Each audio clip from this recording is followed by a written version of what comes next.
Loan নিলে আপনি সুদের মধ্যে জড়িয়ে যাবেন। আপনি কোটি কোটি টাকা লোন উঠালেন আর ব্যবসা করছেন, দেখাচ্ছেন যে আমি অনেক বড় ব্যবসা করি, তা আপনার তো জানাজাই হবে না। ও তো বোকা মানুষ, ব্যাংকে চাকরি করে, 50 লক্ষ টাকা লোন নিয়ে বাড়ি করেছে, 5-10 তলা বাড়ি, লিফটে উঠে আর নামে, বউ খুশি, ছেলে মেয়েও খুশি, গাড়ি আছে, বাড়িও আছে, সবাই খুশি। ওর যে জানাজাই হবে না, এইটাকে জানে, জানাজাই নেই।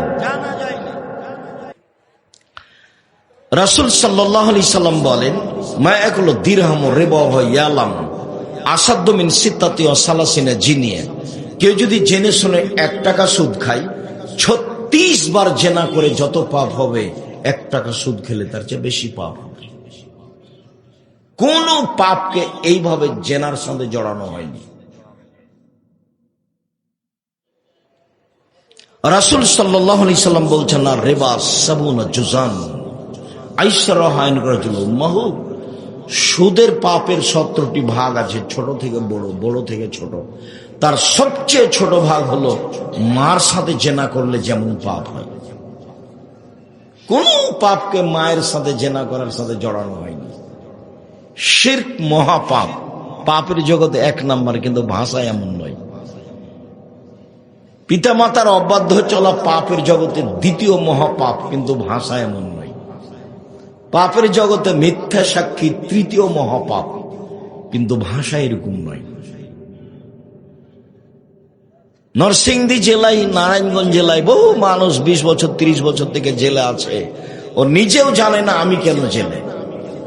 জজ জানে না আসল ঘটনা, উকিল জানে না আসল ঘটনা, যে সাক্ষী দিচ্ছে সেও জানে না আসল ঘটনা।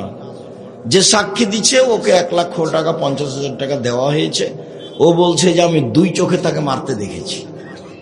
ও তো ঘটনা জানে না। তো কে জানে? যে সাজিয়েছে সে জানে। এখন যে জেলে আছে সেও বুঝলো না ব্যাপারটা কি, আমি কেন জেলে।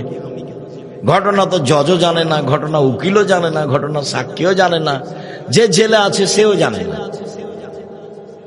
এই জন্য মিথ্যা সাক্ষী পৃথিবীতে 3য় মহাপাপ, কিন্তু ভাষা এরকম নয়। মানুষ হত্যা করা মহাপাপ, কিন্তু ভাষা এরকম নয়। প্রতিবেশীর সাথে জেনা করা মহাপাপ, তবে ভাষা এরকম নয়। খাদ্যের ভয় ছেলে মেয়েকে হত্যা করা মহাপাপ, তবে ভাষা এরকম নয়। সম্মানিত দিনী ভাই বোন, রাসূল সাল্লাল্লাহু আলাইহি সাল্লাম বললেন, কেউ যদি জেনে শুনে 1 টাকা সুদ খায়, 36 বার জেনা করে যত পাপ হবে, 1 টাকা সুদ খেলে তার চেয়ে বেশি পাপ হবে। তিনি বললেন, সুদের পাপের 70টি ভাগ রয়েছে, তার ছোট ভাগ হলো মার সাথে জেনা করলে যেমন পাপ হয়। হুবাহু রাসূলের মুখের ভাষা নকল করছে, এই ভাবি বলেছে। তাহলে সুদ কেমন পাপ? কোনদিন আমি আপনাকে ভিক্ষা করে খেতে বলিনি, আমি চকলেটের ব্যবস্থা করতে বলিনি। ভিক্ষা করতে বলবো কেন? আমি আপনাকে লজ্জা দেওয়ার জন্য বলেছি যে শ্বশুরের কাছে টাকা নিলেন কেন? ভিক্ষা করে খান। ভিক্ষা করে খাবেন কেন? চকলেট বিক্রি করে খান। চকলেট বিক্রি করবেন কেন? বড় ব্যবসা করেন।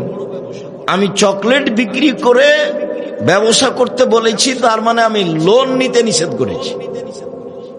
লোন নিলে আপনি সুদের মধ্যে জড়িয়ে যাবেন। তো আপনি চকলেট বা এই মানের ব্যবসা করেন, তাহলে লোন নেওয়াই লাগবে না।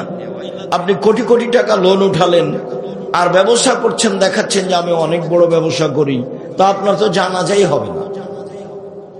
ও তো বোকা মানুষ, ব্যাংকে চাকরি করে, 50 লক্ষ টাকা লোন নিয়ে বাড়ি করেছে, 5-10 তলা বাড়ি, লিফটে উঠে আর নামে, বউ খুশি, ছেলে মেয়েও খুশি, গাড়ি আছে, বাড়িও আছে, সবাই খুশি। ওর যে জানাজাই হবে না, এইটাকে জানে, জানাজাই নেই। এর নাম লোন। আল্লাহ রাসূল সালাম ফিরার পূর্বে একটা বাক্য বলতেন, একটা দুআই, আল্লাহুম্মা ইন্নী আউযু বিকা মিনাল মাকসামি ওয়াল মাকরাম। হে আল্লাহ, আমি বাঁচতে চাই বড় পাপ হতে, তোমার কাছে বাঁচতে চাচ্ছি ঋণ কর্য হতে। আল্লাহ, তুমি আমাকে বড় পাপ থেকে বাঁচাও, তুমি আমাকে ঋণ কর্য থেকে বাঁচাও। দিন রাত রাসূল সাল্লাল্লাহু আলাইহি ওয়াসাল্লাম ঋণ কর্য থেকে বাঁচতে চাইতেন। আপনি সেখানে ব্যাংক থেকে টাকা উঠিয়ে এইভাবে ব্যবসা করতে গেলেন, আপনি কি দিয়ে বুঝলেন যে আমি ভালো পথে আছি? আপনার তো জানাজাই হবে না।